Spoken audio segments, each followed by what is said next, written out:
साथियों, नमो बुद्धाय, जय भीम, जय भारत, जय संविधान। फेसबुक लाइव में आप सभी का स्वागत है। और आज लोग अपने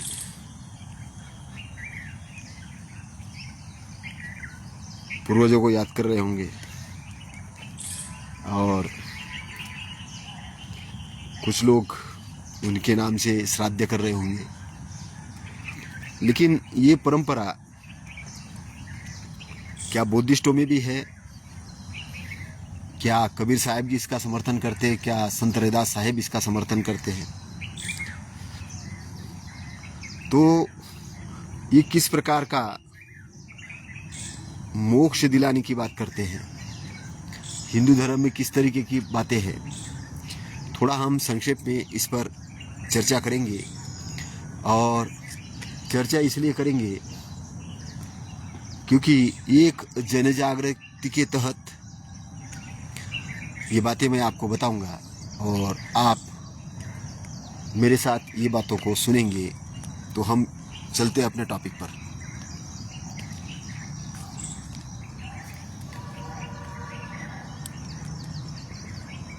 तो एक्चुअल में आज हम अगर देखते हैं तो आज बहुत से लोग अपने घरों में पूजा करेंगे और पूजा करके वे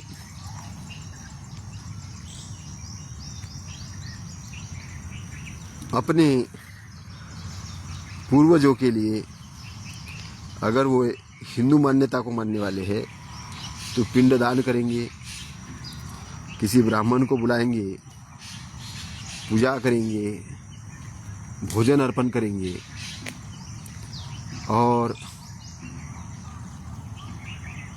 अपने आप को ये कहेंगे कि हमने कुछ अपने पूर्वजों के लिए बढ़िया काम किया। तो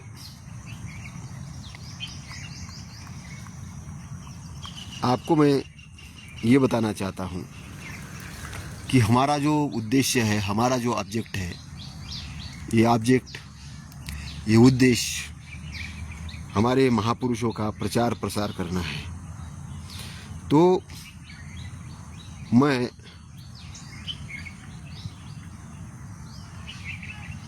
संत कबीर साहेब, संत रैदास साहेब और तथागत गौतम बुद्ध, इनके विचारों से भी मैं आपको अवगत कराऊंगा। क्योंकि इन्होंने कर्म कांड का विरोध किया। पहली चीज तो कॉमन तीनों लोगों में, तीनों संतों में एक चीज है कि उन्होंने कर्म कांड का विरोध किया और कर्म कांड का ही नहीं बल्कि अंधविश्वास का भी विरोध किया।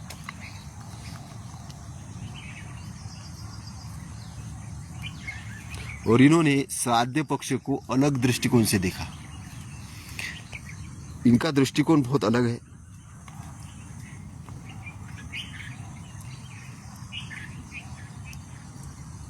और तीनों में अगर एक चीज की बात की जाए तो समानता का उन्होंने समर्थन किया, वैज्ञानिक दृष्टिकोण का समर्थन किया, सदाचरण का उन्होंने समर्थन किया। और अगर कोई अच्छा जीवन जीता है, अच्छा कार्य करता है, तो कर्म को प्राधान्यता देते हुए ये कहा कि यही सच्ची अपने पूर्वजों की सेवा है।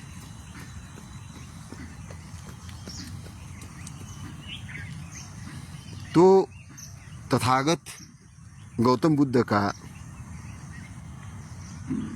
जो दृष्टिकोण है वो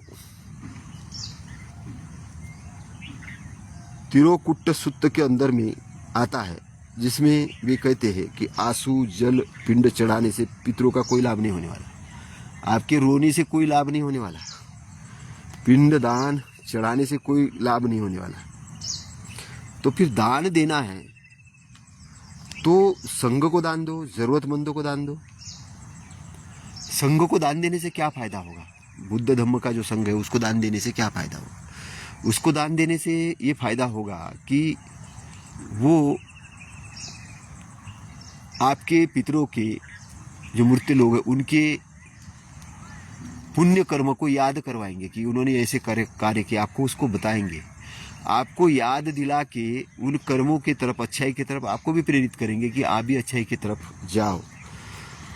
ज़रूरतमंदों को जहाँ पर आप दान देंगे तो समाज के अंदर में एक मॉरलिटी का निर्माण होगा, अच्छाई का निर्माण होगा और एक दूसरे को सुखी रहने की भावना निर्माण होगी। तो ये जो कॉन्सेप्ट है, दान का जो कॉन्सेप्ट है, ये कॉन्सेप्ट एक्चुअल में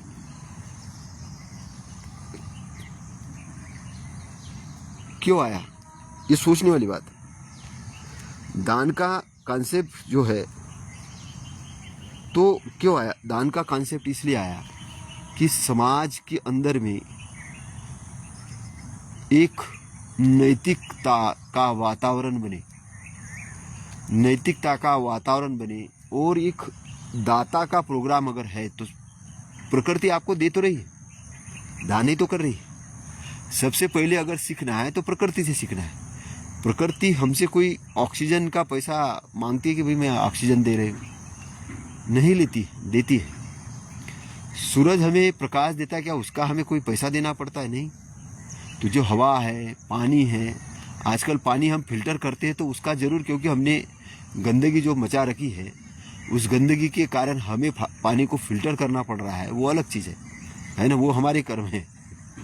लेकिन अगर देखा जाए झरनों में, तालाबों में, जंगलों में अगर हम पानी देखें तो हमें शुद्ध पानी कैसा मिलता है? तो दान की प्रवृत्ति नेचर की प्रवृत्ति है। दान की प्रवृत्ति नेचर की प्रवृत्ति है।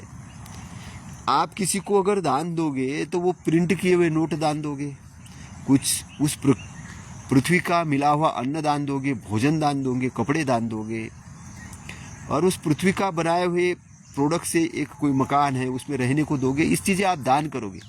तो मेरा मुझ में कुछ नहीं, सब है तेरा, क्या लागे वो आता है ना, तेरा तुझको अर्पण क्या लागे मेरा।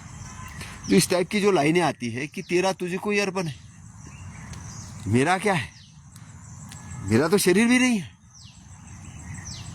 तो जो आनंद उसके पीछे का जो बेस है, दान करने में आनंद आता है। तो दान करने के लिए अर्निंग करना पड़ता है। पहली चीज, अर्निंग करने के लिए स्किल सीखना पड़ता है। स्किल सीखने के लिए आपको अमीर होना पड़ता है और अमीर होने के लिए आपको ज्ञानवान भी होना पड़ता है। तो एक तो आप अच्छाई के मार्ग पे चलना शुरू करते, दूसरी चीज वो काम करना शुरू करते कि आप ब्रह्मांड जो काम कर रहा है वही काम आप शुरू करते हो, तब आप सच्चे रास्ते की तरफ जाना शुरू करते हैं। वो सच्चे रास्ते की तरफ जब आप जाना शुरू करते हैं तब आपका मार्ग, मुक्ति का मार्ग ओपन होता है, खुलता है। इसके पीछे का रीजन वो है कि आपको मुक्ति मिले, शांति मिले, सम्मान मिले, आपको भी लगे कि इस धरती के अंदर में मेरा भी कुछ अस्तित्व है, मेरा भी कुछ यहाँ पे स्थान है, मैं भी कुछ अच्छा करने के लिए आया हूँ। नहीं तो जानवर जैसे तो व्यक्ति खाना पीना खा के, बहुत सारे लोग हैं गधे जैसा काम करके, बहुत सारे लोग हैं जीवन छोड़ देते हैं। उन्हें पता ही नहीं होता कि मैंने जीवन क्यों प्राप्त कर लिया है। कुछ लोग लोगों को लूटने के लिए, कुछ लोग लोगों का शोषण करने के लिए, कुछ लोग अपने आप को मस्ती बनाने के लिए ऐसा जीवन जीते हैं कि पशु से भी बदतर जीवन जीते हैं। उनको पता ही नहीं होता है, उनको पता ही नहीं होता है, और कागजों में ऐसे उलझे रहते हैं कि उन्हें पता ही नहीं होता कि वो करने क्या जा रहे हैं। मैं अभी एक सोशल मीडिया के अंदर में एक वन विभाग, हरियाणा के एक वन विभाग की काली करतूतों को देख रहा था, और उस काली करतूतों के अंदर में मुझे किसी एक कंट्री की याद आई। और उस कंट्री के अंदर में वहां का फॉरेस्ट डिपार्टमेंट अपने लोगों के लिए क्या करता है, अपने लोगों के लिए वो फलदार वृक्ष लगाता है, अपने लोगों के लिए वो फलदार वृक्ष लगाता है। और यहां पर मैं ये देख रहा हूं कि आरी से सेब के बगीचे काटे जा रहे थे और ये बताया जा रहा था कि भाई कोर्ट का आदेश है वन विभाग को। तो कोर्ट का आदेश है वन विभाग को ये काटने का, तो आप अपील में तो जा सकते। किसी न्यायाधीश की बात आपको अगर समझ में नहीं आई, आपको ये समझ में आया कि इन्होंने न्याय अगर सही नहीं दिया, अपील में जा सकते थे, ऊपर के कोर्ट को जा सकते थे, ये बोल सकते थे कि भाई हम पेड़ काटने का जो आदेश है ये हम मान्य नहीं करते हैं। आप ये अन्याय नहीं मान रहे थे, आपने जाके आरा मशीन से 1200-1500 जो भी पेड़ थे, पेड़ को ऐसे काटा कि जैसे आपको लगा कि बस आप बड़ा काम कर रहे हो। मेरे मन में एक प्रश्न आया, तुम इधर 200 रुपये किलो सेब खरीदते हैं, हम लोग 200 रुपये किलो सेब खरीदते हैं, धर्मवीर को हम 200 रुपये सेब खरीदते हैं और हमारे नेता जी 12 रुपये किलो, 12 मतलब 50 रुपये डजन के केले लेते हैं और 4 से अपने अनुयायियों को ले जाके हॉस्पिटल में जाते हैं और केले देते हुए फोटो खिंचवाते हैं। नेताजी फोटो खिंचवाते हैं, हम लोग 200 रुपये किलो सेब लेते हैं, वन विभाग जाके आरी से पेड़ को काटता है। हम जा किधर रहे हैं? क्या वन विभाग के बाप के घर की जमीन है कि इस पृथ्वी को उन्होंने निर्माण किया है? एक सेब का पौधा खड़ा करके दिखाओ आर्टिफिशियल तरीके से, ये प्रकृति ने तुम्हें दिया है। तो तुम्हें ये समझ में नहीं आता कि हॉस्पिटल से ये कैसा आदेश दिया जा सकता था कि हॉस्पिटल्स में जो मरीज हैं, जो दुखी लोग हैं, उनके लिए ये सेब का बगीचा है, ये भी तो दिया जा सकता है।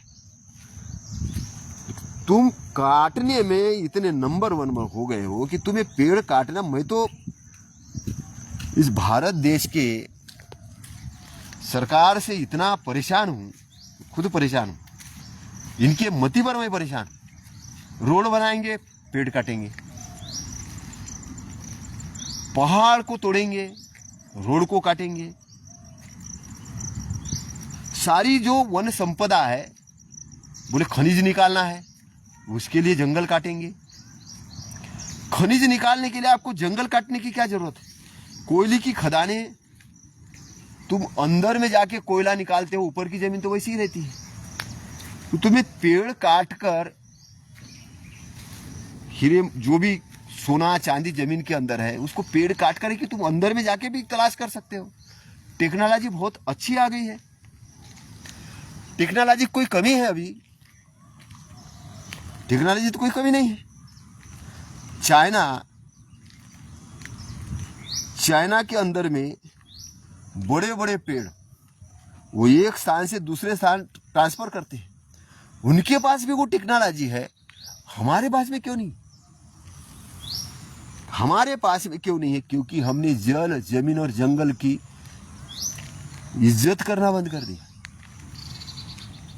हम काटने में बहुत माहिर हैं और इसलिए जो दान वाली जो बात आती है, हमारे प्रधानमंत्री जी बोलते अपने माता के नाम से एक पेड़ दान करो। तो माननीय प्रधानमंत्री जी, आप ही के सामने जब ये पेड़ काटे जाते हैं आपकी सत्ता होते हुए, तो माता के नाम से एक पेड़ दान करना, ये तो नौटंकी जैसा लगता है। ऐसा लगता है कि आप मीडिया के सामने अपनी छवि बनाने का काम कर रहे हो। आपको पेड़ों से प्रेम नहीं है। अगर आपको इन वृक्षों से प्रेम होता, आपको शुद्ध हवा से प्रेम होता, आपको नेचर से प्रेम होता, तो आप ये नेचर के विरोध में काम नहीं करते और ना करवाते। अगर करवा रहे तो आप क्या काम करवा रहे? किस लेवल के आप प्रीमियम हो, किस लेवल के आप सीएम हो, किस लेवल के आप जज हो? हमारा सिस्टम करप्शन की तरफ जा रहा, करप्ट हो रहा है। हमारा सिस्टम करप्शन की तरफ जा रहा, करप्ट हो रहा है। और ये हमें करप्शन वाला सिस्टम कहीं न कहीं घातक होगा आने वाले समय में। इसलिए जो दान की बात है, हमारा सब्जेक्ट दान का है। पितृपोक्ष पितृमोक्ष कभी जो मनाएंगे अपने पूर्वजों के नाम से, तो पूर्वजों ने आपको क्या समृद्धि दी, पहली चीज ये समझना है। पूर्वजों ने आपके लिए क्या छोड़ के गए? पूर्वज आपके पास में ये धरती स्वच्छ रूप में छोड़ के गए। पूर्वज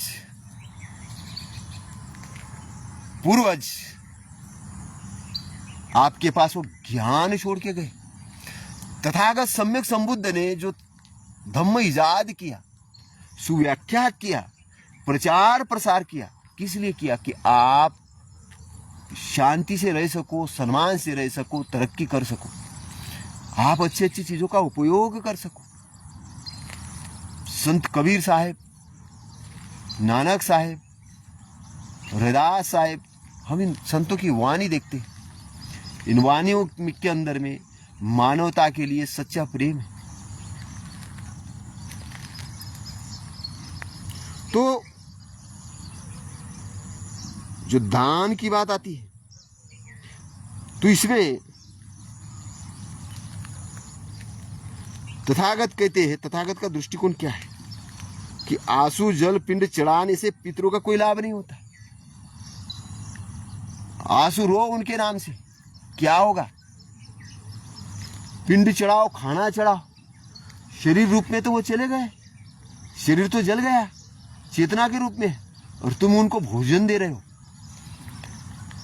भोजन दे रहे हो और वो बोल रहे कि भोजन उनको जा रहा है। भोजन उनको नहीं जा रहा है, पंडित को बुला के भोजन कर रहे हैं। और उसको बोले सीधा आटा दो, सोना दो, चांदी दो, पैसे दो, ये दो, वो दो, मैं भेज दूंगा। तो मेरे एक मित्र ने कहा कि तुम ये सब कुछ भेज रहे हो, तो मैं एक मोबाइल फोन भी देना चाहता हूं। मैं एक मोबाइल फोन भी देना चाहता हूं ताकि मैं अपने पितरों से बात कर सकूं। मैं एक मोबाइल फोन भी देना चाहता हूं ताकि मैं अपने पितरों से बात कर सकूं। तुम उनके पास ये मोबाइल फोन पहुंचा दोगे? अब मुझे ऐसा लगता किसी पंडित के पास, किसी ब्राह्मण के पास इस सवाल का जवाब नहीं होगा, वो नहीं दे सकता। क्योंकि वो बोलेगा मैं पहुंचा देता हूं तो उसकी पोल खुल जाएगी, और कौन अपनी पोल खोलना चाहता है ना? इसलिए तो तुम अच्छे अच्छे कपड़े पहन के, अच्छे अच्छे अत्तेर लगा के, अच्छी अच्छी चीजों में अपने आप को ढाकते हो, अपने आप को ढाकते हो, अपने आप को छुपाते हो, अपने शरीर को छुपाते हो, उसकी गंदगी को छुपाते हो अत्तेर लगा के, कभी देखते नहीं हो। अगर मैं कहूं कि आपने अपने आप को वास्तविक अगर रूप में देखना शुरू कर दिया, तो एकदम से नींद खुल जाएगी, एकदम से नींद खुल जाएगी।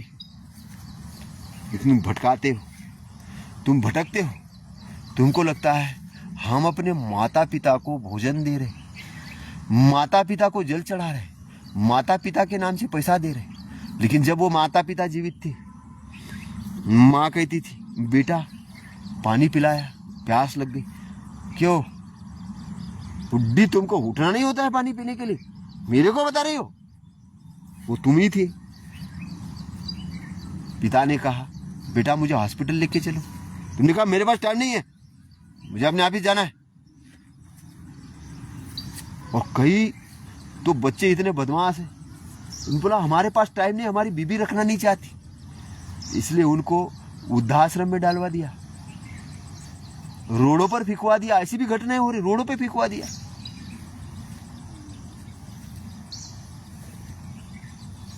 हमारे मूल्य कहां पर जा रहे हैं?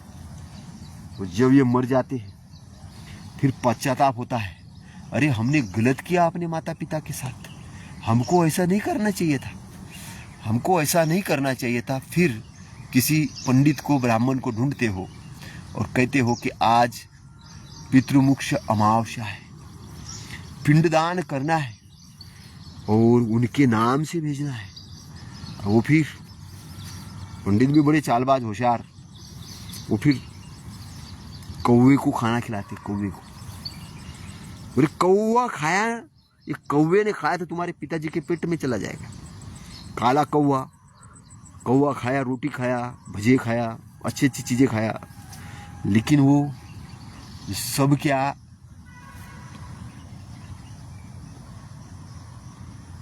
अपने पूर्वजों के पेट में जाएगा। शारीरिक रूप से वो जीवित नहीं, शारीरिक रूप से वो जीवित नहीं। शरीर में एक पक्षियों के अंदर में गया, जानवर के अंदर में गया, लेकिन तुमने मान लिया उनके पेट में गया, तुमने मान लिया उनके पेट में गया। मैं ये कहता हूं, तुम्हें ये मानने की क्या जरूरत है? तुम तो जीवित रहते रहते अपने रिश्तेदारों को, बच्चों को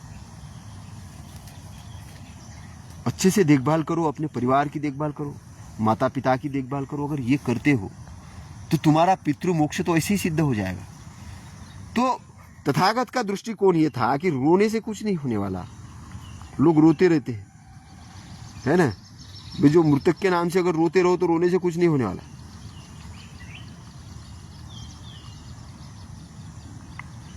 जल चढ़ाने से कुछ नहीं होने वाला, पिंड चलाने से कोई लाभ नहीं होने वाला।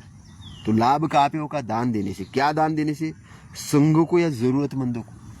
और पुण्यानुमोदन करने की बात की कि पुण्य, उनके पुण्य कर्म, इनके पुण्य कर्म बढ़ाने के लिए मैं दान दे रहा हूँ। कहने का मतलब कि हमारे पूर्वजों ने एक वृक्ष लगाया, उस वृक्ष को हम पानी दे रहे, सिंचित कर रहे हैं और उसको बढ़ा रहे, तो हमने अपने पितरों का कुछ मूल्य चुका रहे। हमारे पितरों के नाम से हमने जरूरतमंदों को दान दिया, जीवित व्यक्ति को दान दिया, तो वो चेतना से क्या होगा कि वो एक अच्छा फीलिंग करेगा, वो भी बोलेगा कि आपका भला हो, ये हो। तो वो जो वर्ड है वो चेतना है, चेतना चेतना के साथ वर्क करती है। उस लेवल पे, उस गहनता पे मैं नहीं जाऊंगा, क्योंकि उधर जाऊंगा तो आप दूसरे लाइन पे चले जाओगे। आने बोलेगा बाबा साहब ने ऐसा कहाँ लिखा है, इधर अम्बेडकरवादी लोग खड़े हो जाएंगे मेरे विरोध में, बाबा साहब ने ये लिखा नहीं। मैंने कहा बाबा साहब क्या आपके नौकर है कि आपके लिए सब कुछ लिख के जाएंगे? आपके लिए सब कुछ लिख के जाएंगे और आप केवल मजा मौज करो। आपको पढ़ने की भी जरूरत नहीं, आप पढ़ो भी नहीं, आप सीखो भी नहीं, जानो ही नहीं, फिर ये पूछने की जरूरत आपको याद आएगी, बाबा साहब ने कहा लिखा मुझे बताओ। और कई 2-4 लाइनें रट के सामने वाले की मैं कैसे उधेड़ पट्टी कर सकता हूँ, इधर आपका ध्यान जरूर जाएगा। वो मुझे कंपटीशन नहीं करना है, मुझे उस कंपटीशन में जाना ही नहीं, घुसना ही नहीं है। वो कंपटीशन मेरे कोई काम का कंपटीशन नहीं है, क्योंकि वो कंपटीशन मैं समझता हूँ मेरे लिए कोई काम का कंपटीशन नहीं है कि बाबा साहब के बारे में कितना जानते हो। मैं ये समझता हूँ कि बाबा साहब ने जो कुछ किया, जो आचरण किया, उसमें से 1% भी जो भी अच्छा है मैं आचरण में लाता हूँ, वो काम का है। मुझे बाबा साहब पे भाषण ठोकना नहीं आता, नहीं बोलना आता बाबा साहब ने ऐसा कहा, शिक्षित बनो, संगठित बनो और संघर्ष करो। और फिर पूछो कि शिक्षा का मतलब क्या होता है? अरे कॉलेज की डिग्रियां लेना। अच्छा, कॉलेज की डिग्रियां लेना, तो अगर कॉलेज की डिग्रियां लेना ही अगर एजुकेशन है, तो त्रिपिटक की स्टडी, संत कबीर साहब की स्टडी, रैदास साहब की स्टडी, तुकाराम महाराज की स्टडी, ये सभी धार्मिक ग्रंथों की स्टडी बाबा साहब क्यों कर रहे थे? ये उनके कॉलेज के सिलेबस में थे। मुझे तो नहीं लगता। सिलेबस से तो इकोनॉमिक्स सीखे, कार्ल मार्क्स तो सीखे होंगे, क्रांति प्रतिक्रांति सीखे होंगे बहुत सारे, लेकिन बहुत सी चीजें तो उन्होंने प्राइवेटली भी स्टडी किया। फिर वो कॉलेज से बाहर आके कहते मेरे 3 गुरु हैं, ज्योतिबा फुले, कबीर, संत कबीर साहब और तथागत गौतम बुद्ध। वो मुझे लगता है कि तीनों की तीनों ये कॉलेज में पढ़ाने के लिए नहीं थे, ये कॉलेज में नहीं थे क्योंकि जीवित नहीं थे शारीरिक रूप से। बोले मेरे गुरु है। शिक्षा का मतलब वो शिक्षा है, मीनिंग को जानना। तो जहां शिक्षा का दान कबीर साहब ने दिया, शिक्षा का दान किस तरीके से दिया? अंधविश्वास से हटाने का काम किया, वो शिक्षा है। तथागत ने मॉरलिटी पर ज्ञान दिया, और ज्योतिबा फुले इन्होंने तो स्कूल ओपन की, फिजिकली ओपन की, और माता सावित्रीबाई फुले इनको पढ़ा के महिलाओं के लिए पहला स्कूल ओपन किया। ये तो वर्किंग के अंदर में है। और बाबा साहब ने आंदोलन नहीं किया, पानी का तालाब खुलवाया कानूनन रूप से। पानी पिलाओ हमें ये नहीं कहा, पानी पीना हमारा जन्म सिद्ध अधिकार है। लेकिन कुछ कुछ वक्ता ये कहते हैं कि बाबा साहब ने याचना की, याचक थे। अरे याचक नहीं थे, वो शेर थे। शेर याचक नहीं होता। शेर बोलता मेरा हिस्सा किधर है, मेरे को वो चाहिए। याचना नहीं करता, वो बोलता मैं भी इधर का राजा हूँ, मैं भी इधर का राजा हूँ। बाबा साहब कहते हैं शेर की औलाद है, इधर याचना का है, भीख से अधिकार नहीं मिलती। ये तो बाबा साहब कहते हैं भीख मांगने से अधिकार मिलेंगे आपको। कॉन्स्टिट्यूशन में आप बोलेंगे मुझे कॉन्स्टिट्यूशन के अंदर में जो भीख मांगने से मिला है। सम्मान भीख मांगने की चीज़ है। मुझे सम्मान करो, मुझे मत कहो अच्युत, मेरा अपमान मत करो, मुझे जातिवाचक गालियाँ मत दो, ऐसा बोलते तुम, वैसा मत, ऐसे रोते रोते बोलेंगे तुमने ऐसा क्यों बोला मुझे, ये सवाल होता है आपका। याचना का आंदोलन नहीं है, याचक नहीं है। हमारे महापुरुष भिखमंगे नहीं है, हमारे महापुरुष स्वाभिमानी है। ढंग से पढ़ना होगा। मैं कॉलेज के प्रोफेसरों को जब ये बोलते देखता हूँ, याचक थी, नहीं देती कांग्रेस तो फिर क्या होता, नेहरू जी नहीं देते तो क्या होता। मैंने कहा कुछ नहीं होता, देश आजाद ही नहीं होता, देश आजाद ही नहीं होता। बोले क्यों नहीं होता? बाबा साहब अंग्रेजों को बोलते दो ही मत इनको आजादी। क्या नेहरू और गांधी की बात अंग्रेज सुनने वाले थे कि बाबा साहब की सुनने वाले थे? वो बाबा साहब की सुनते, क्योंकि बाबा साहब के बारे में अंग्रेजों के दिल में सम्मान था। सम्मान क्यों था? सम्मान इसलिए अब लोग बोलेंगे ये दुश्मनों के साथ मिले, ऐसा नहीं। वो भी एक डिसिप्लिन थे, मार्शल थे, लड़ाकू लोग थे, और वो डिसिप्लिन का महत्व जानते थे। और बाबा साहब की कोई अपने डिमांड करते तो डिसिप्लिन के रूप में जाते थे। जब वाइस राय के सामने वो खड़े हुए तो उनको ये बोलते कि आप मेरी फाइल इधर से, बच्चों के लिए जो फाइल थी, उनको जो 16 बच्चों को बाहर भेजना था, वो फाइल लटका के रखी थी। तो बाबा साहब खड़े होके बोलते वो फाइल किधर है, आगे क्यों नहीं बढ़ रही फाइल, पैसा क्यों नहीं आ रहा है? ये बाबा साहब का याचना नहीं हो रही। बोलते मैं चाहता हूं कि मेरे जैसे मेरे लोग तैयार हुए। मैं, आप नहीं मानते हो कि मैं 500 ग्रेजुएट के बराबर हूं? ये बाबा साहब का अपना सीना जो होता चौड़ा करके बात, लेकिन नम्रता से बात की।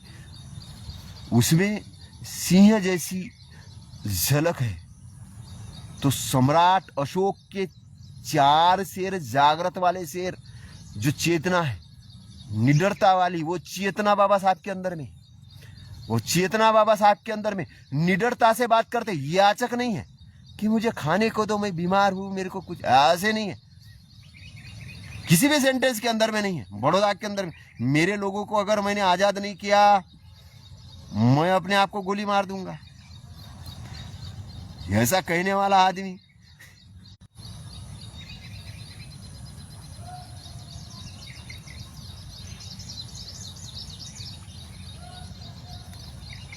तो बाबा साहब के पास में ये चीजें आई कहां से? अपने गुरुओं से आई। क्योंकि तथागत को लोग भिखारी समझते थे कि भीख मांगना आदमी आया है, कोई काम वाम नहीं बन रहा। तो ये किसान के सामने गए, किसान के पास अपना भोजन लाया था, उसमें खेत में तथागत ने अपना भिक्षा पात्र आगे किया। और किसान तो धूप में तलबला रहा था। उसने अपनी लेक्चर शुरू किया। इतने जवान हो, हट्टे कट्टे हो और भीख मांग रहे हो, तुम्हें शोभा देता है ये? अच्छी खरी खोटी तथागत को सुनाई। अब तथागत ने कहा शांत हो जाओ, मेरी बात भी सुनो। मैं भी खेती करता हूँ, मैं श्रद्धा की खेती करता हूँ, और उस श्रद्धा की खेती से मैं लोगों के अंदर से, उनके अंदर से अच्छाई के लिए श्रद्धा निर्माण करता हूँ। मैं वीर्य की खेती करता हूँ, वीर्य बल की खेती करता हूँ, दृढ़ निश्चय निर्माण करता हूँ कि अच्छाई को वो दृढ़ निश्चयता के साथ कर सके। मैं लोगों के अंदर समाधिस्थ होने की खेती करता हूँ कि वो अच्छे चीज़ों पे कॉन्सेंट्रेट होके उसको हासिल करे। मैं लोगों के अंदर में प्रज्ञा जगाने के लिए खेती करता हूँ ताकि वो अपने दुखों से मुक्ति प्राप्त कर सके, बुरे विचारों को हटा सके, अच्छाई की तरफ। मैं लोगों को, उनके मन को डिसिप्लिन करने की, कंट्रोल करने की खेती करता हूँ ताकि उनका मन, उनका इंद्रिय कंट्रोल हो और वो उसको सन्मार्ग तरफ ले जाने के लिए उसका उपयोग करे। मैं खेती करता हूँ, मैं धम्म की खेती करता हूँ, मैं धम्म का प्रचार प्रसार करता हूँ और मैं बहुजन हित के लिए, बहुजन सुख के लिए, आदि न कल्याण, मध्य न कल्याण, अंत न कल्याण के लिए खेती करता हूँ। तो किसान प्रभावित हो गया। किसान प्रभावित हो गया। वो किसान ने कहा, हे तथागत, मुझे अपना शिष्य ग्रहण करो और दान लो। बोले, उपदेश के बाद मैं नहीं लेता। और तथागत वहां से लौट आए, क्योंकि तुम्हारे अंदर अगर दान रहता तो तुम पहले ही देते। दान का मतलब आज हमने समझ लिया। हमारे सामने कोई गिड़गिड़ाता है, ये करता है, तब हमको लगता है कुछ इसको सपोर्ट करना चाहिए। ऐसा हमने एक भिखमंगों की एक जमात तैयार कर दी। इसलिए आपके पास में कोई भी रिश्तेदार, कोई भी आता है, रोते रोते आता है, तब आप उसको कुछ निकाल के देते हो, हाँ ले लो भैया, क्या करना है आपको। लेकिन आप उस समाज का दर्द, दुख दर्द नहीं समझते हो, निष्पक्ष तरीके से उस समाज के अंदर में नहीं जाते हो। इसलिए सच्चा श्राद्ध, सच्चा ये क्या होगा, सच्चा दान क्या होगा, आपके पूर्वजों के अच्छे कर्म को याद करने के लिए, उन कर्मों को बढ़ाने के लिए, जो उस कर्म को बढ़ाने का काम कर रहे हैं उन लोगों के लिए ऐसी संस्था गठित करने के लिए, ऐसा प्रशिक्षण स्थल गठित करने के लिए, उस अच्छाई के स्थापना के लिए दान करो। ये सच्चा श्राद्ध है, सच्चा दान है। तथागत के दृष्टिकोण में ये सच्चा दान है।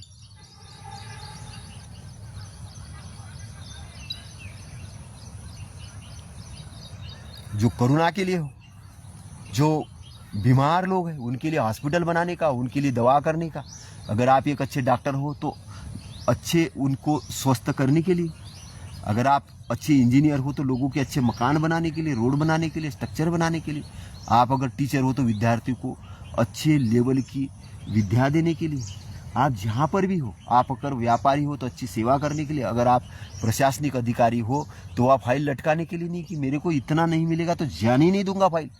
पता चलता है कि उस फाइल लटकाने से उसके कारण हजारों लोगों का नुकसान हो रहा, हजारों लोगों को पैसे हो रहे, लेकिन सामने वो जो व्यक्ति है बेचारा, जो उसका लीडर है, उस कंपनी का लीडर है, उसके ऊपर बात आ जाती।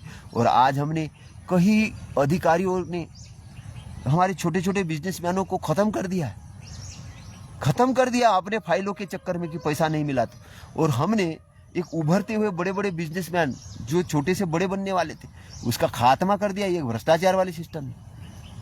हाँ, इसलिए हम लोग चाह रहे हैं कि हमारा देश समृद्ध हो जाए, बेरोजगारी दूर हो जाए। हम रोजगार निर्माण करने के लिए कर क्या रहे? मैं कई लोगों को बोल रहा हूँ कि मार्ट ओपन करो भाई साहब, मार्ट ओपन करो, अपना सिस्टम तैयार करो। लोग बोल रहे मेरे पास पेंशन तो है, मेरे पास नौकरी तो है। तो नौकरी करने वाले 2% लोग, रिटायर होने वाले 2% लोग, इसलिए सारा का सारा बोझ उस 2% लोगों पे हम डाल रहे हैं। उसका कारण क्या है? ये विचारधारा है। हमने इकोनॉमिक ढंग से बाबा साहब को नहीं पढ़ा।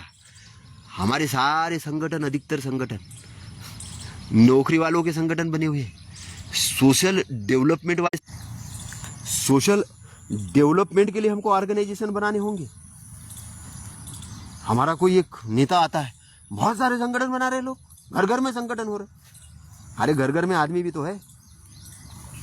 अब आप ऐसा बोलो कि घर घर में आदमी क्यों है? अगर काम करने की बारी आती है तो एक संगठन के रूप में ही करना होगा। लेकिन संगठन पे अनजाने में ऐसा भाषण ठोकते हैं कि किसी ने संगठन बनाया। तो मैं कहता हूं कि सारे लोगों का अगर एक संगठन है, अलग अलग संगठन है, लेकिन ऑब्जेक्ट तो एक है कि गुलामी से मुक्ति प्राप्त करना। जब गुलामी के विरोध में लड़ना हो तो सभी हजारों लाखों संगठन एक होकर रोड पे उतरो। आपको कौन आजादी देने से रोक सकता है? लेकिन अगर आप संगठन इसलिए बना रहे हो कि लोग मेरी पूजा करें और मैं सब कुछ करूंगा, और ये एक स्टेटमेंट जारी करते हो कि मेरे रहते हुए आजादी प्राप्त कर लो, नहीं तो आपको कोई नहीं देने वाला। मुझे लगता है कि आप ऐसा बोल रहे हो, पृथ्वी को ऐसा बोल रहे हो कि मेरे रहते हुए ये पृथ्वी तू अपना कल्याण कर ले, नहीं तो मैं चला गया तो पता नहीं तुम किधर चली जाओगी। तुम ब्रह्मांड को ये बोल रहे हो, चैलेंज कर रहे हो कि मेरे रहते हुए। तो तथागत ये नहीं कहते मेरे जाने के बाद धम्म आपका गुरु होगा। कोई आदमी गुरु नहीं होगा, धम्म गुरु होगा। और अभी आदमी गुरु बनने में चले, मैं सब कुछ कर लूंगा, मेरे ऊपर पूरी दुनिया डिपेंड है। तो ये एक मार के एरिया के अंदर में लटके हुए लोग हैं, मार यानी कुपमंडुता, जिनको लगता मेरे कारण कुछ नहीं हो। मैं ये कहता हूँ कि आप उस अच्छाई को बढ़ाने के लिए काम करो, उस अच्छाई के तरफ जाने के लिए आप काम करो, क्योंकि आप उस अच्छाई को बढ़ाने के लिए, उस अच्छाई के तरफ जाने के लिए काम करोगे तो आपका काम सार्थक होगा। क्योंकि संगठित, पूरा नेचर संगठित है, पूरा नेचर प्रतित्य समुत्पाद पर वर्क करता है, एक चीज से दूसरी चीज निर्माण होती है। तो मैं क्या बोलना चाह रहा था, मैं ये कहना चाह रहा था कि एक देश के अंदर में उस देश की सरकार, नाम नहीं आ रहा मुझे इस देश का याद, लेकिन वहाँ की सरकार अपने गवर्नमेंट वाली जगह पे फलों के वृक्ष लगाती। अब उसमें कितना खर्चा आना है, चौकीदार रख लो और जो खाली जगह है वहाँ फलों के वृक्ष, और जरूरतमंद जो खरीद नहीं सकते उनको, हॉस्पिटल में पड़े हुए मरीज, वृद्ध लोग, इनको फ्री ऑफ कास्ट देते वो फल। इससे क्या होता है, वहाँ का इंसान अच्छा बनता है, तंदुरुस्त होता है, और तंदुरुस्त होके वो क्या करेगा, काम ही करेगा, कोई अच्छा काम करेगा। तो अच्छा काम करेगा तो जीडीपी बढ़ेगी, समृद्धिशाली देश होगा। जब समृद्धिशाली देश होगा, इनकम ज़्यादा होगी तो क्या करेंगे, इसलिए वहाँ के ऐसे देशों के अंदर में बोले रेल की यात्रा फ्री, बस की यात्रा फ्री सरकार वहन करेगी, शिक्षा फ्री सरकार वहन करेगी, क्योंकि इनकम ज़्यादा है, पब्लिक के पास इनकम ज़्यादा है, सपोर्ट इतना ज़्यादा है, आय इतनी ज़्यादा है ना, देश की जीडीपी इतनी ज़्यादा है, पैसा इतना ज़्यादा आ रहा है, इनकम ज़्यादा इतना आ रहा है, तो उनको लगता है हमको ज़रूरत ही नहीं, टैक्स के लेवल बहुत कम है। और हमारे तरफ बोले जीएसटी अभी हमने हटा दी है, लेकिन इतने साल तक इतने ज़्यादा परसेंट में लूटी भी तो है, इसकी ज़रूरत क्या थी लूटने की, अभी बोले हटा दिए, कुछ परसेंट कम कर दिए, गुणगान करो, गुणगान करो। मैंने कहा पेट्रोल के ऊपर भी जीएसटी लाओ, पेट्रोल के ऊपर भी 35 रुपये का पेट्रोल 115 और 120 में कर रहे हो। अगर महंगाई कम करना है तो सारे पेट्रोल और डीजल से कनेक्टेड है, सारे ऊर्जा से कनेक्टेड है महंगाई, क्योंकि महंगाई जैसी बढ़ती है, डॉक्टर अपनी फीस बढ़ा देता है, गाड़ी का वाहन बढ़ जाता है, व्यापार सब्जी भाजी पाला बढ़ जाता है, सारी चीज़ तो इधर से उधर हो जाती है। और हम कहते हैं हमारे पास कोई साधन नहीं है, पेट्रोल के अलावा हम क्या कर सकते, उधारी में। मैंने कहा प्रोडक्शन करने वाले इधर यूनिवर्सिटी को बजट देना है, पैसे ही नहीं है, स्कूल बंद हो रहे, भवन ही बराबर नहीं है, एक टीचर को पढ़ाने के बजाय उसको बोलेंगे वो जनगणना का काम करो, इधर सरकार का वो काम करो, वो काम करो, और पता चले कि 5वीं क्लास तक एक ही टीचर, ना सिलेबस बराबर, ना बिल्डिंग बराबर, ना टीचर बराबर, फिर स्टूडेंट कहाँ से बराबर होगा। और इसलिए ड्रॉप आउट जी लोग, पंडित जी मेरा उद्धार करो, तुम जन्म से ब्राह्मण हो, मैं तो जन्म से नीच हूं। ये वर्ण व्यवस्था तैयार करने का षड्यंत्र है, ये वर्ण व्यवस्था जाति व्यवस्था संगठन तोड़ने का षड्यंत्र है, जाति व्यवस्था संगठन तोड़ने का षड्यंत्र है।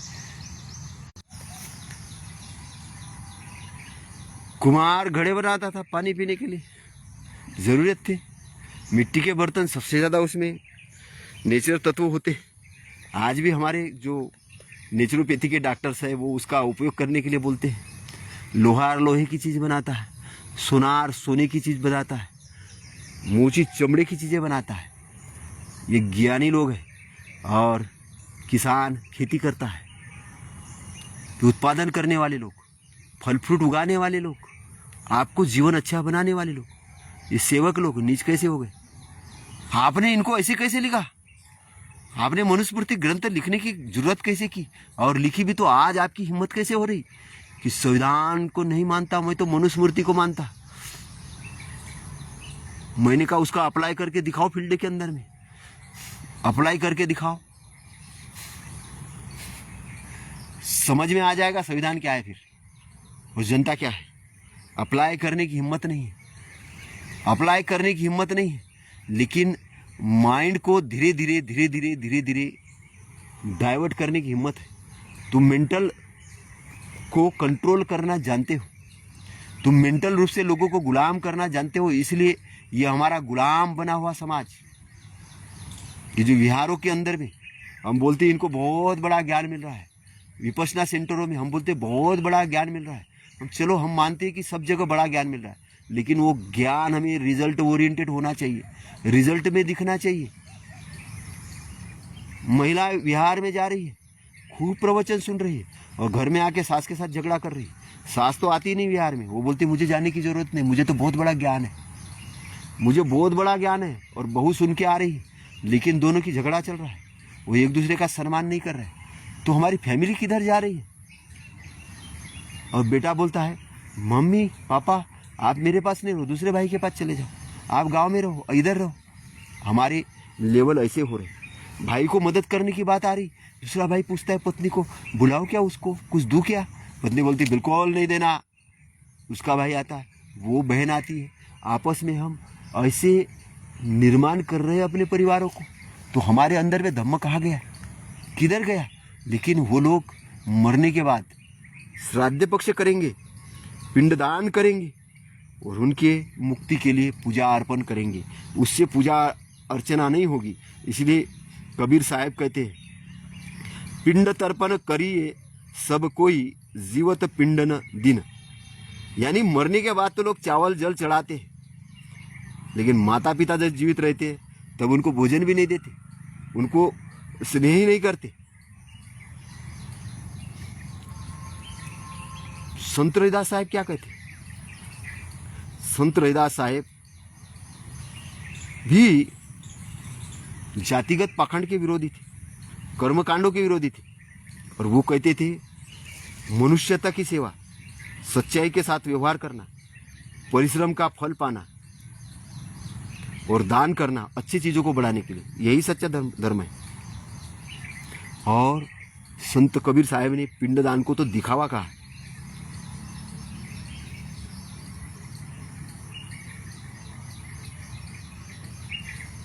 उनका जो ज्यादातर जोर था,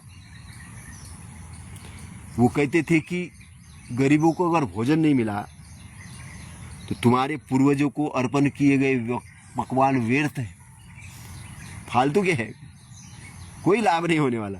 अगर तुम इन गरीबों की सेवा करते हो तो तुम्हारे पूर्वजों का लाभ मिलेगा। तो इसीलिए वो कहते कि मानव सेवा ही सच्चे पितरों की सेवा है, श्रद्धांजलि।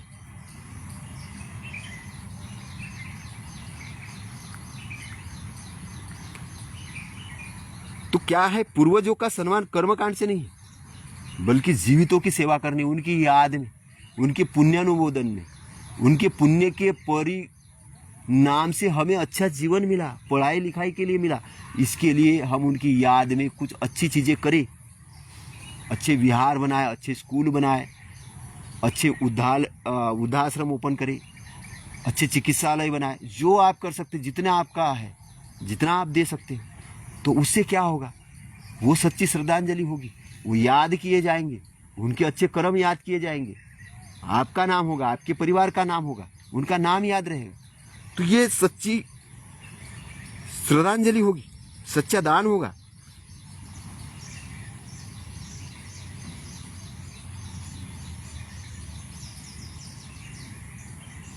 तो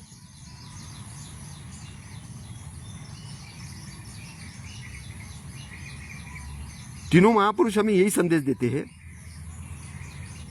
पूर्वजों का सम्मान कर्मकांड से नहीं करना है, बल्कि सच्ची करुणा, दान और सेवा। सेवा, तथागत की इसमें सेवा का बहुत बड़ा महत्व है, आज हम भूल रहे हैं। और देखिए हमारा सबसे बड़ा दृष्टिकोण क्या रहा है कि हमने एक अगर कर्मचारियों का संगठन है, जैसे बामसेप बना, बामसेप ने कभी हमें ये नहीं सिखाया कि हमारा ऑब्जेक्ट क्या है, बोले वो हमारा व्यवस्था परिवर्तन ऑब्जेक्ट है, लेकिन डिटेल में नहीं बताया।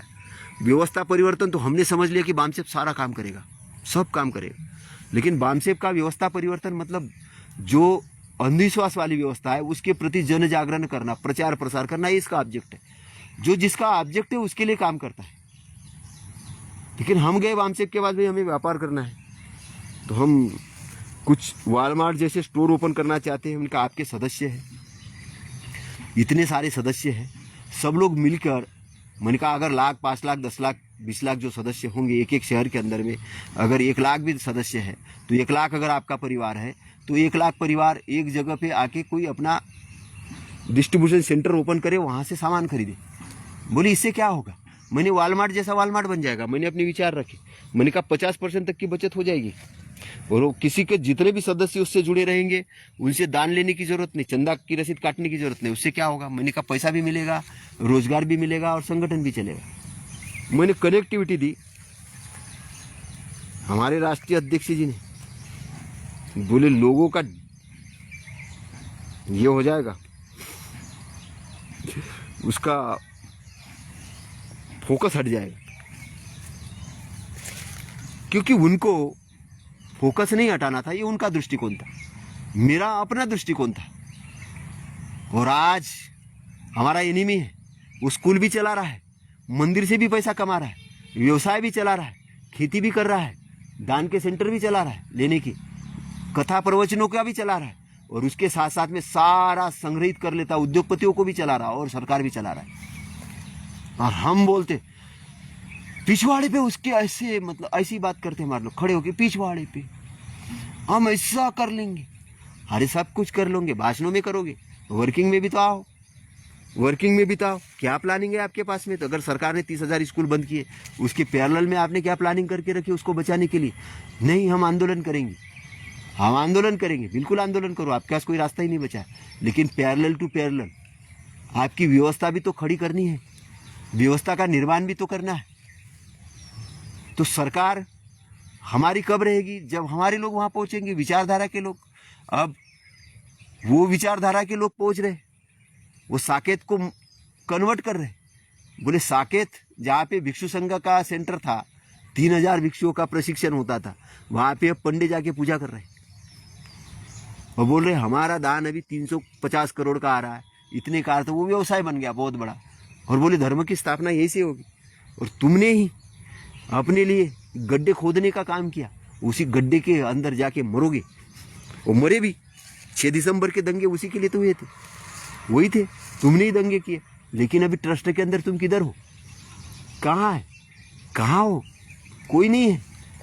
महिमा मंडन कर दिया।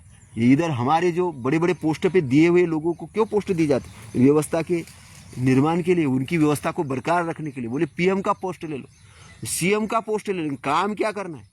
काम वही 800 करोड़ की शंकराचार्य की मूर्ति बनाना है, काम वही करना है, सिलेबस वही डालना है, वैदिक वाला, ब्रह्मा के मुख से ब्राह्मण पैदा हुआ वाला, ज्ञान से जिनका राग द्वेष मोह मूढ़ता खत्म हो जाती, वो ब्राह्मण बनता, वो मत डालो, तथागत का मत डालो, पाली को मत पढ़ाओ। पाली को पढ़ाएंगे तो जागृत हो जाएंगे, सब आंदोलन करेंगे। और हम तो चाहते कि लोग जागृत हो, लोग आंदोलन करें, हमारा तो मिशन ही वही है। तो हमने अपने संगठनों को दायरे में बांध के रखा, हमने अपने ऊपर लोगों को गुलाम बना के रखा, हमने अपना स्वतंत्र नेतृत्व उपजने नहीं दिया, हमने लोगों को आगे बढ़ाने के लिए काम नहीं किया। हम इसलिए अपने गुरुओं के, अपने जो गुरु हैं, अपने जो संत हैं, उनके असली शिष्य नहीं हैं। हम मार के एरिया में, मूर्ता के एरिया में निर्वाण हुए लीडर हैं। हमारी लीडरशिप वही है। मेरे को पोस्ट मिले, मेरे को सम्मान मिले, मेरे को कुर्सी मिले, मेरे को माला पहनाने को मिले, लोग मेरी बात सुने, लोग मेरे ऊपर ही निर्भर रहे, मेरे घर वाले मेरे ऊपर निर्भर रहे, मेरे ऊपर मेरा ही सब कुछ सम्मान हो, लोग मुझे जाने, लोग मुझे पहचाने, और इधर उधर देख के और अपने आप को देख के ऐसा लगे कि मेरे ऊपर कोई जा तो नहीं रहा है, मेरे से ज़्यादा कोई जानता तो नहीं है। अगर जानता है, ज्ञानवान है, तुम उसके विरोधी हो जाते हो, कटाक्ष करने लगते हो, क्योंकि तुम्हारी जो सीट है तुमको लगता है यह आदमी छीन लेगा, क्योंकि तुम मूढ़ हो। तो ये मूढ़ता वाली लीडरशिप हमारे इसमें बहुत ज्यादा हो गई, इसलिए संगठन पे संगठन, एक संगठन दूसरा संगठन, उसी विचारधारा के लिए, ये एक दूसरे की बात नहीं सुन रहा। यहाँ पार्टियां पे पार्टियां, एक दूसरा कैंडिडेट, तीसरा कैंडिडेट, चौथा कैंडिडेट, उसी के खिलाफ। बोले हमको व्यवस्था परिवर्तन करना, लेकिन 50 लोग, 50 नेता, 50 वोट बढ़ जाते हैं, और उस बटने के कारण, है ना, तो बटोगे तो कटोगे। तो तो जाति व्यवस्था बांटने की व्यवस्था है, संगठन तोड़ने की व्यवस्था है। उन्होंने पहले आपको शिक्षा से वंचित किया, ज्ञान से वंचित किया, बोले तर्क नहीं करना है, तर्क नहीं करना है, तर्क अगर करोगे तो धर्म के विरोध में होगा। शिक्षा ग्रहण नहीं करना है, पढ़ने के लिए नहीं जाना है, पढ़ने के लिए अगर जाओगे तो अगले जन्म में ब्राह्मण नहीं होंगे, धर्म के अनुसार काम नहीं कर रहे हो तो हमारी सेवा चाकरी करो, संगठन नहीं बढ़ाना, जाति व्यवस्था के अंदर में रहना है। माली अगर है फूल तोड़ने वाला है तो कुम्हार से कौन है, ऊंचा है कि नीचा है?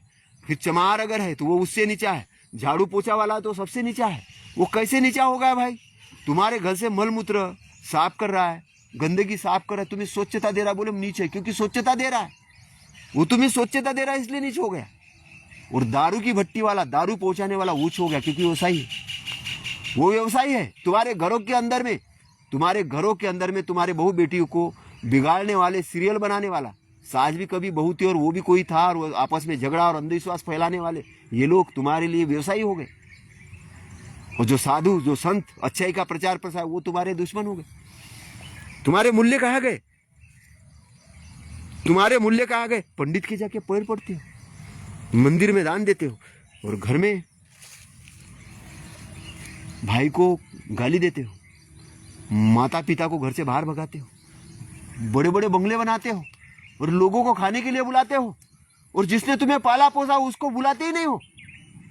क्योंकि को मैं माता कैसे कहूं लोगों के सामने, पिता कैसे कहूं? ये तुम्हारी अफसरशाही है, ये तुम्हारी अगर वैल्यू है, ये अगर तुम्हारी सोच है, तो मरने के बाद देने वाला, करने वाला मृत्यु मोक्ष, माता पिता के नाम दिया हुआ कौवों को दान कोई काम का दान नहीं है, ये फालतू का दान है, मूर्ता का दान। जब मैं था तब हरि ना आई, जब हरि है तब मैं ना आई।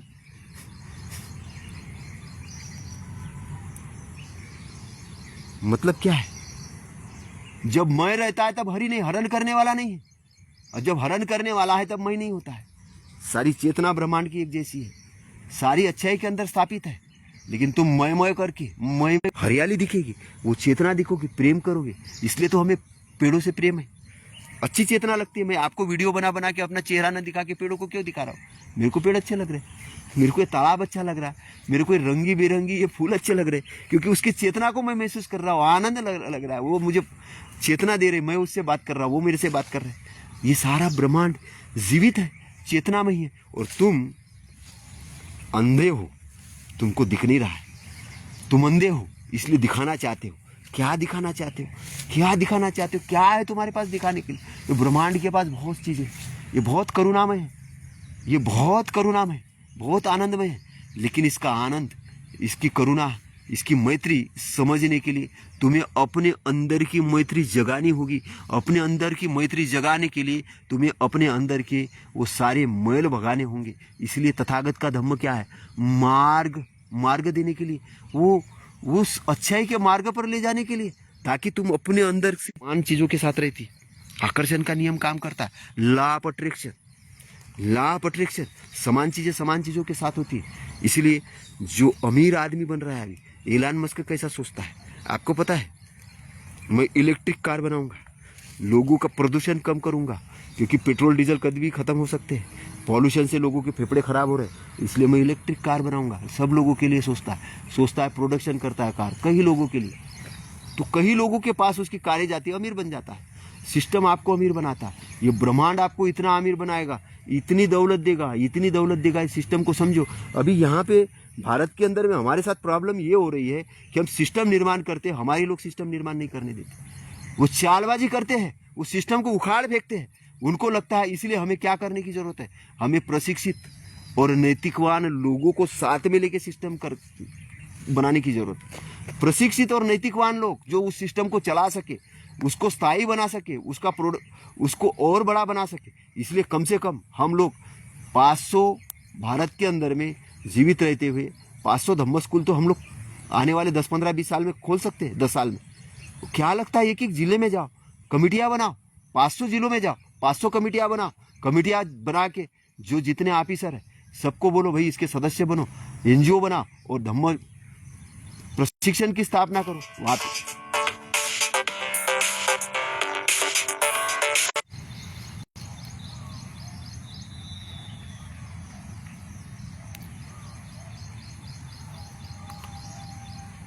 और उस धम्म स्कूल के अंदर में पहला क्या रखो, जो भिक्षु अनपढ़ गवार जैसे घूम रहे हैं, अनपढ़ गवार में भिक्षुओं को माफी चाहता हूँ ऐसा बोलने के लिए, बच्चों के लिए स्कूल ओपन करने, और उस स्कूलों के अंदर में मैं ये कह सकता हूँ कि हमारी थेरी गाता है, थेरिया बहुत विद्वान थी, वो थेरियों का निर्माण करे।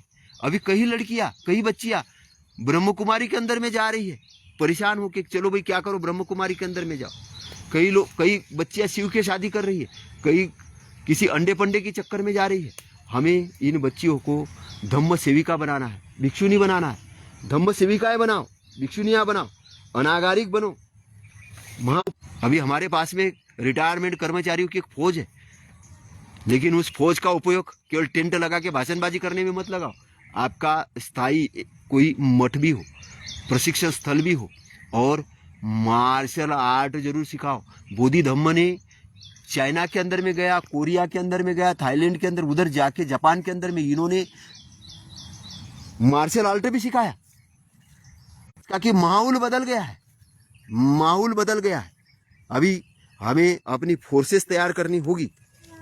व्यवस्था परिवर्तन की लड़ाई ऐसी ही चलेगी। अगर हमने तैयार नहीं किया तो क्या होगा, वो ले जाएंगे किसी वानर सेना को बनाएंगे, वानरों के नाम से कोई दल बना देंगे, और हमारे बच्चों को दारू पिलाएंगे, और उन बच्चों को बोलेंगे इस जाति का है, ये नीचे, इसकी पिटाई करो। हमारी बच्चों को, हमारी बौद्धिस्ट लोगों को अलग अलग जातियों में बांट के संगठन तोड़ के आपस में लड़वा देंगे। तो आप चाहते हो, और मैं उन लोगों को चेतावनी दे रहा हूं जो अभी बहुत ज्यादा होशियारी मार रहे हैं। हमारे आंदोलन से ब्राह्मणों की महिलाओं को भी आजादी मिली है। हमारे आंदोलन के कारण ब्राह्मण भी शांति से रह रहा है इस देश के अंदर में। हमारे आंदोलन के अंदर में बहुत विस्तृत रूप है, इंटरनेशनल मैत्री है, इंटरनेशनल प्रोग्रेस है, और इसलिए विश्व बंधुता है। इसलिए वो जो वर्ण व्यवस्था, जाति व्यवस्था फैलाने वाले लोग बोलते कि हम विश्व के अंदर क्रांति कर रहे हैं, ये बकवास कर रहे हैं। इनके फिलॉसफी विश्व के अंदर की है नहीं, नाम विश्व का करेंगे लेकिन खाएंगे भ्रष्टाचारी लोग हैं, और अधिकतर सामाजिक नाम से आतंकवादी संगठन चलाने वाले लोग हैं। ये आतंकवादी की घटना है जो मॉब लॉन्चिंग होती है, किसी की हत्याएं होती है, मारते हो, पीटते हो, घर जलाते हो, किसी को घर से भगा देते हो, और अगर प्रशासन के ये आए बैंक में हो तो बैंक से घर छीनते हो, तहसीलदार अगर ये हो तो अगर आपके पास में मनु आते। इसलिए बाबा साहब ने कहा, मराठी में स्टेटमेंट है, मार्क्याच्या जागा हासिल करा, मार्क्याच्या जागा हासिल करा, प्राप्त करा। मार्क्याचे यानी पावरफुल पोस्ट, पावरफुल पोस्ट। अगर आपने एंट्री चपरासी से भी कर ली, बाबू से भी कर ली, खुश मत हो जाओ। रात में आके शराब मत पियो कि मेरे को गवर्नमेंट जॉब लग रही है, अब मेरा पेट पल रहा है। आपका विजन पेट पालना नहीं है, आपका विजन कुछ और बढ़िया करना है। मेरा एक मित्र है, मैं उसको अच्छा व्यक्ति मानता हूँ। वो मजदूर था, मजदूर पेंटिंग का काम करता था। ऐसे तैसे 8वीं क्लास पढ़ाई की। 8वीं क्लास पढ़ाई के बाद में घर वाले ने बोला पैसे नहीं है, पढ़ाई नहीं करवाऊंगा। माता पिता ने बोल दिया पढ़ाई नहीं करवा सकते, पैसे नहीं।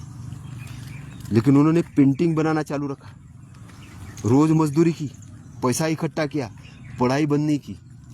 कई चपरासी की ऐसी छोटी सी पोस्ट मिल गई, चौकीदार चपरासी इस टाइप की, वो करने लग गए, लेकिन पढ़ाई बंद नहीं की।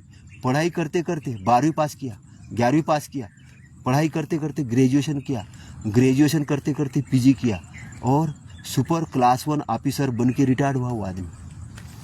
अब उसकी वर्थ है करीबन 2 करोड़ के बंगले में रहता है। एक हॉस्टल है, बेटी आप प्रोफेसर है, बेटा इंजीनियर है। एक दूसरी बेटी भी बहुत अच्छा काम करती। एक बेटी को 1.5-2 करोड़ का मकान दिया, बेटे को 2 करोड़ का मकान दिया, खुद के पास 2 करोड़ का मकान, 2 करोड़ का हॉस्पिटल, मतलब ये हॉस्टल। और अभी भी उम्र 80 साल है, और अभी भी एक्टिव है, अभी भी एक्टिव है, अभी भी एक्टिव है। हाँ, विचारधारा में इधर उधर है, विचारधारा में हमारी बहस होती रहती है, अलग चीज़ है, लेकिन मैं उनको मित्र मानता हूँ, अच्छा मित्र मानता हूँ। ये अच्छे लोग हैं।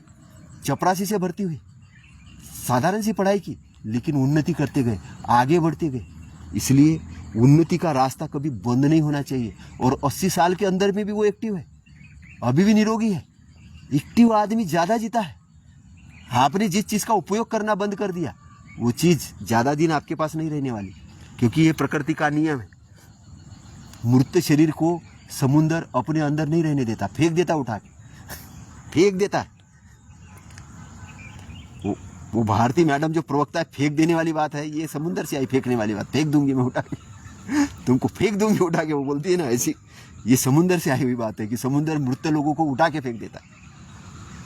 और इसीलिए इस धरती पर अगर आपको कुछ बढ़िया करना है तो यही धरती है मोक्ष प्राप्त करने के लिए आपको मिली है। यही धरती आपको निब्बान प्राप्त करने के लिए मिली, ये कर्म करने के लिए मिली है। इसलिए अष्टांगिक मार्ग को समझो। लास्ट पॉइंट, अष्टांगिक मार्ग को समझो, कबीर के वचनों को समझो, बाबा साहब के आंदोलन को समझो, फुले के आंदोलन को समझो, उनके मिशन को समझो, और आज के संदर्भ में उस आंदोलन को हम कहाँ लगा सकते हैं, इस बातों को समझो। क्योंकि हमें मुक्काम पोस्ट में ही रह के काम नहीं करना है। परिस्थितियाँ बदलती है, सारी चीज़ें बदलती है। इसलिए हमारे पूर्वजों के लिए सच्चा दान क्या होगा? हम अच्छा कुछ करें, अच्छी चीज़ों को बढ़ाने के लिए दान दें, निरोगी लोगों को निरोगी रहने के लिए काम करें, इस डेवलपमेंट के लिए काम करें, सारी चीज़ अच्छा करने के लिए हम काम करें।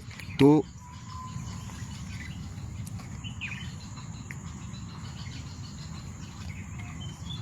आज हमारे अगर माता पिता जीवित है, उसकी सेवा करो, उनकी दवा दारू करो, उनको एहसास कराओ कि आप उसके अच्छे बच्चे हो। मरने के बाद दान देने के बारे में मत सोचो, आज उनकी सेवा करो, आपके सामने जीवित है। इसलिए मरने के बाद आंसू रोने के बजाय आज आपको अवसर मिला है, आज भाई आपके साथ में है, रिश्तेदार है, उनका सम्मान करो, एक दूसरे का सम्मान करो। क्या एक दूसरे को दिखाते हो? पहले झुग्गियों में रहते थे, अब पक्का मकान आ गया, उस पक्के मकान के अंदर में क्या दिखाते हो कि मेरे पास पक्का मकान आ गया, है ना। हम जानते हैं आपकी दुख भरी कहानी है कि आपका अपमान हुआ है, इसलिए आप भी सोचते हो कि अब मैं लोगों का अपमान करूँगा, मैं दिखाऊंगा, इसलिए अपने घर में आने नहीं देते हो। अब मिलो एक दूसरे से, सम्मान करो, क्योंकि धम्म की स्थापना तभी हो सकेगी। लेकिन हम लोग एक दूसरे का सम्मान करने के बजाय बट रहे, इसलिए हम लोग आगे बढ़ने में कामयाब नहीं हो पा रहे। इसलिए हमें आगे बढ़ना है। आगे बढ़ने का मतलब केवल मकान बिल्डिंग बना, संपूर्ण रूप से, मेंटली रूप से, सामाजिक रूप से, इकोनॉमिक रूप से, और अपने स्किल बेस और अपने धम्म को जान के। इसलिए मानव सेवा ही परम धर्म है। कबीर साहब का जो मूल संदेश है, दूसरों की सेवा करना ही सच्चा धर्म है। सेवा, हमारा सेवा यहाँ से आए, है ना। जैसे लंगर कहाँ से आया? गुरु ग्रंथ साहिब से आया। तो सच्ची सेवा क्या है? अपने आप को इस लेवल पे तैयार करना कि जाति भेद का खात्मा हो सके, है ना। क्योंकि सभी लोग एक समान है, कोई ऊंचा नीचा नहीं। जो दूसरों के दुख में दुखी, दूसरों के दुख में उसका दुख दूरने का काम करता है, दुखी है, वो सच्चा साधक है, जिसके दुख को जानता है, दुख को दूर करने का काम करता है। क्योंकि लोग दूसरों को सुखी नहीं देखना चाहते, ये इसका रीज़न है कि उनकी जो नींव है ये दुख पर आधारित है। इसलिए तथागत क्या भवतु सब्ब मंगलम जो बात करते हैं कि सबका मंगल हो, सबका मंगल हो का मतलब, अब लोग बोलेंगे कि शराबी का हम कैसे मंगल करेंगे, चोरी का, तो वो ये कह रहे हैं वहाँ पे कि तू चोरी करना छोड़ दे, शराब पीना छोड़ दे, तेरा भी मंगल हो जाएगा। ये है उसका मतलब, सबका मंगल होने का मतलब, है ना। कोई अगर गलत रास्ते पे तो सही रास्ते के लिए लाने के लिए उपदेश करते थे, ये उनका मंगल का काम था। तो मंगल का मतलब है सबका मंगल करना। तो पीड़ितों की रक्षा करना, सेवा करना। अभी ये जो वर्ण व्यवस्था, जाति व्यवस्था के कारण हमारे जो पीड़ित लोग हैं, अगर तुम ये सोचते हो कि किसी को अगर नीच समझ के उसको मकान किराए पे नहीं मिलता है, उसके साथ गलत व्यवहार होता है, उसको नीचा समझा जाता है, वो पीड़ित है, उसकी सेवा करो। सेवा कैसे करोगे? आपको वो सिस्टम हटाने के लिए काम करना पड़ेगा। एक सेवा है, हमारे हर काम के अंदर भी सेवा है ना। किसी को पढ़ने के लिए नहीं मिल रहा है तो आप स्कूल खोलो। अभी सरकार NGO के माध्यम से, सोसाइटी के माध्यम से बहुत सारा दान देती है, ज़मीनें दान देती है, लेकिन वो बाद में व्यवसाय का रूप ग्रहण करती है। मुझे बहुत कम चर्चेस दिखे कि जो गरीबों के बस्ती में जाके उनको ये बोला हो कि आ जाओ हम तुमको पढ़ाते हैं। ऐसे नहीं मिला, कम मिले। हालांकि चर्च अच्छा काम कर रहे हैं, लेकिन लास्ट में व्यवसाय की तरफ ही जाते हैं। जैसे डोनाल्ड ट्रंप दोस्ती तो करते हैं, लेकिन लास्ट में क्या करते हो? लास्ट में बोलते इतना टैरिफ लगाएंगे जब उनके मन की बात नहीं होती है। तो वही काम ये हिंदू पंडितों का है धर्म के नाम से, सेवा के नाम से चीज़ करेंगे, लेकिन वहाँ पे फिर अपना खोलना शुरू कर देंगे। सरस्वती के नाम से विद्यालय तो बनाएंगे, लेकिन बाद में वो कुछ अपना शुरू कर देंगे। तो हमें मानव सेवा के लिए अपना दृष्टिकोण, बुद्ध धम्म के अंदर में मैं बुद्धिस्ट लोगों से ज़्यादा इस चीज़ का नज़दीकी पाता हूँ, आशा रखता हूँ। इसलिए जापान, कोरिया, ताइवान, श्रीलंका या जो अन्य बुद्धिस्ट कंट्री है, चाइना, इन कंट्रियों के साथ हमें और वहाँ के उद्योगपतियों के साथ दोस्ती करनी होगी। दोस्ती करनी होगी। और दोस्ती हम कैसे करेंगे? व्यापार खड़ा करके करेंगे, क्योंकि व्यापारी लोग हैं। और सारा अगर बुद्ध धम्म अगर टिका था उस समय, व्यापारियों के बल पे था। व्यापारी लोग राजाओं को दान करते थे और राजा लोग राज्य करते थे। तो राजा और उसमें वो एक दूसरे का तालमेल था और वो प्रजा की देखभाल करते थे। यही हमें व्यापार के अंदर में करना है, व्यापार खड़े करने। लेकिन लोग अभी केवल जॉब के अंदर संतुष्ट है। मैं बोला जॉब बहुत अच्छी चीज़ है, लेकिन जॉब से पैसा क्रिएट करके व्यापार खड़ा करो, अपने इंस्टीट्यूशन तैयार करो। बाबा साहब अपने जीवन में केवल शिक्षा पर बातें नहीं करते रहे। बाबा साहब ने उस समय इंटरेस्ट फ्री लोन लिया और 60 एकड़ के आसपास में ज़मीन लेके मिलियन कॉलेज की स्थापना की और एजुकेशन का निर्माण किया। ऐसा ही उन्होंने सिद्धार्थ लॉ कॉलेज की स्थापना की मुंबई के अंदर में, और वो यूनिवर्सिटीज बनाना चाह रहे थे। और उस समय के निजामों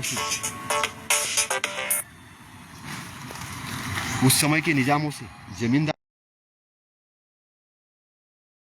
से बार बार फोन आ रहे हैं, लेकिन उनको नहीं मालूम कि मैं भी कितनी इंपॉर्टेंट चर्चा में हूँ। तो इसलिए मैं जो मॉर्निंग वॉक के अंदर में आपको जो बातें बता रहा हूँ, इस बातों को अंतिम सत्य न मानिए आप। ये रिसर्च वाली बात है, आपको अपना रिसर्च करना है ना। जो महापुरुषों का जो आंदोलन है, बाबा साहब कहते मेरा अगर आंदोलन अगर आप ले जा सकते तो आगे ले जाओ, मेरा आंदोलन अगर आप ले जा सकते तो आगे ले जाओ, और नहीं ले जा सकते आगे तो उसको वही रहने दो, उसका प्रचार प्रसार करते रहो, उसको वही रहने दो। लेकिन किसी भी हालत में पीछे मत आने दो, किसी भी हालत में उस आंदोलन को पीछे मत आने दो। लेकिन मैं देखता हूँ कि बहुत लोग बोलते हैं, अभी कुछ लोग बोले मुझे कि वो बाबा साहब ने विपश्यना कहाँ बताई। अब मेरा सवाल है कि बाबा साहब ने विपश्यना नहीं, लेकिन बाबा साहब ने प्रज्ञा तो बताई, विजडम तो बताया। तो प्रज्ञा को डेवलप करने का मार्ग विपश्यना है, काज और इफेक्ट के ला को जानने का मार्ग विपश्यना है। विपश्यना का उद्देश्य ही प्रज्ञा क्या ये है। वो प्रज्ञा जब आपकी डेवलप होती है तब आप बुरे विचारों को समझते हो, आप अच्छाई बुराई को समझते हो। जब अच्छाई बुराई को समझते हो तब आप चित्त की सारी गंदगी हटाते हो, तो चित्त शांत हो जाता है, चित्त एकाग्र होता है। जितना चित्त एकाग्र होता है उसी को समाधि कहा है। जितना चित्त एकाग्र होगा उतनी प्रज्ञा आपकी ज़्यादा होगी। तो जितने भी इन्वेंशन करता है वो उन्होंने अपने चित्त को, अपने सबकॉन्शियस माइंड को डेवलप किया है।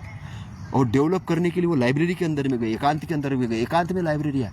बाबा साहब ने भी जो मिलिंद कॉलेज के अंदर में जो लाइब्रेरी बनाई वो ग्राउंड लेवल है, ग्राउंड के अंदर है, ऊपरी लेवल पे नहीं है, ग्राउंड के अंदर गड्ढा खोद के बनाए। और वही चीज़ कबीर साहब ने अपना ध्यान का जो सेंटर था, उनका जो कमरा था वो नीचे लेवल पे था, नीचे अंडरग्राउंड ध्यान करते थे। और वही चीज़ तथागत करते, शून्यागार था उनका, शून्यागार में जाके भिक्षु, लेकिन वो भिक्षु के सामने वो बातें बोलते थे, उपासक के सामने जाके नहीं बोलते थे शून्यागार की बात, क्योंकि उनको मालूम था इसको ज़रूरत नहीं है अभी, इसको जो ज़रूरत है वही दो, जो मरीज जिस चीज़ का है उसकी वो दवाई दो। ये नहीं कि भाई जो अभी ABCD, जिसको अभी ABCD नहीं मालूम उसको PhD की तैयारी कर रहे हो। अभी समाज में क्या हो रहा है कि हमारे टीचर ट्रेनिंग फॉर ट्रेनर्स, जो समाज को ट्रेन कर रहे हैं उनको भी ट्रेनिंग की ज़रूरत है। मेरे एक मित्र पहले मानते थे कि ध्यान का मतलब केवल विपश्यना के 10 दिन के अंदर जाके ध्यान होता है। मैंने उनके बात को तोड़ा, मैंने कहा ऐसा नहीं है। तथागत तो भोजन करने के बाद रोज ध्यान करते थे, पेड़ के नीचे बैठते थे वहाँ ध्यान करते थे, जंगल में बैठते थे वहाँ ध्यान करते थे, खेत के अंदर में जाते थे वहाँ ध्यान करते थे, जहाँ टाइम मिलता था वो ध्यान करते थे। ध्यान का मतलब चारों ध्यान, क्या चित्त को शुद्ध करने के लिए, प्रज्ञा को जगाने के लिए, अपने आप को मैत्रीवान बनाने के लिए, अपने आप को, क्योंकि कचरा तो शरीर के अंदर में जाता ही है ना। इधर की बातें गई स्टोर हो गई तो वो कचरा को साफ करना होता है। नहाते हो ना आप रोज, पसीना आता है, ऐसे मन के ऊपर भी काली पोती जाती है। आप बहुत सारे चित्र देखते हो स्टोर होते हैं ब्रेन में, तो इसमें से कौन सी चीज़ रखना और कौन सी बाहर करना है वो एनालिसिस है। ध्यान इतना ही है बस, इससे ज़्यादा कुछ नहीं। लेकिन हमने ध्यान का ही विरोध कर दिया, और ध्यान बहुत बड़ी चीज़ है, बेकार चीज़ है। तो भाई शूद्र शंभुक को क्यों मारा गया, आप उस दृष्टिकोण से उसको देखो। शूद्र शंभुक रामायण के अंदर लिखा, ये ध्यान कर रहा है इसको मारो। जो राम ने उसको मारा ब्राह्मणों के कहने पे, तो इसका मतलब ध्यान से आदमी ज्ञानी बन रहा था। बोले सुनने से भी ज्ञानी बनता है, तो सुनने मत दो, कान में सीधा पिघला डालो, मनुस्मृति में लिखा। फिर बोलने से भी आदमी अच्छा बोलने से, तो ये अगर कुछ बोलता है हमारे को सिखाता है, तर्क मत करने दो, इसको सुनो मत, इसको कहीं सुनने मत दो, इसको पंडाल में मत आने दो, मंदिर में मत घुसने दो। ये क्या चीज़ है? अच्छा पानी मत पीने दो, क्योंकि पानी अच्छा पिएगा तंदुरुस्त, तो अच्छा भोजन मत दो, अच्छा कपड़ा, तो सारी चीज़ें वो रोक रहे थे, जानवर प्रतिक्रांति होने से रोक रहे थे। और तुम अभी जॉब में बड़े ऑफिसर बने हो, उद्योगपति बने, उनके मंदिर बनाने के लिए दान दे रहे हो जिन्होंने, और वही विचारधारा प्रचार प्रसार करने के लिए दान दे रहे, क्योंकि उन्होंने मॉडिफाई कर दिया। वो बता रहे हमने भी तो डॉक्टर बाबा साहब आम्बेडकर को अपना दामाद बनाया, हमने लड़की दी, तो भाई लड़की दी तो इधर ही एक हमारा रोजगार में भी जाता है एक आदमी, उसको भी तो जाके लड़कियां दो, क्यों नहीं दे रहे? अभी तुम तो हमारे बच्चों को ये कर रहे हो, वो उत्तर प्रदेश की घटनाएं आपने दिखा ही होगा। लेकिन रामन चालबाज है, षड्यंत्रकारी है, उसके षड्यंत्र को समझो। उसका मूल षड्यंत्र है कि अंग्रेज 1 लाख अंग्रेज शासन कर सकते हैं, हम भी शासन क्यों नहीं कर सकते, ऐसा रख के वो काम कर रहे हैं। लेकिन उनका आंदोलन हम फेल करेंगे, और आंदोलन कैसे फेल करेंगे? तथागत के धम्म के अनुसार। उनका आंदोलन फेल होगा, लेकिन उनका परिवार सुरक्षित हो जाएगा, वो लोग भी सुरक्षित हो जाएंगे। लेकिन उनका आंदोलन अगर सक्सेस हो गया तो हम लोग भी गुलाम हो जाएंगे, और बाद में वो भी गुलाम हो जाएंगे, जैसे अंग्रेजों के गुलाम हुए थे, मुगलों के गुलाम हुए थे, अन्य कुशानों, अन्य लोगों के, है ना। तो ये कंट्री भी अभी गुलामी की तरफ बढ़ जाएगी अगर उनका आंदोलन ही होता है। तो इसलिए हमें अपना आंदोलन, भारत को, जो हम भारत के लोग, भारत को प्रभुत्व संपन्न गणराज्य बनाने के लिए जो बाबा साहब ने लाइन लिख के रखी है ना, जिनको क्या सामाजिक और आर्थिक और राजनीतिक न्याय के लिए, वैचारिक स्वतंत्रता के लिए, और अपनी श्रद्धा के स्वतंत्रता के लिए, तो ये जो धम्म है विश्व बंधुभाव स्थापित करने के लिए हम खुद को अर्पित करते हैं, और इसके अनुसार अपने आप को अच्छा बनाने के लिए काम करेंगे। तो इसलिए हमें वो ध्यान में रखते हुए काम करने हैं। आपका मंगल हो, शुभ मंगल हो, इन्हीं मंगल कामना के साथ नमो बुद्धाय, नमो धम्माय, नमो संघाय, साधु साधु साधु।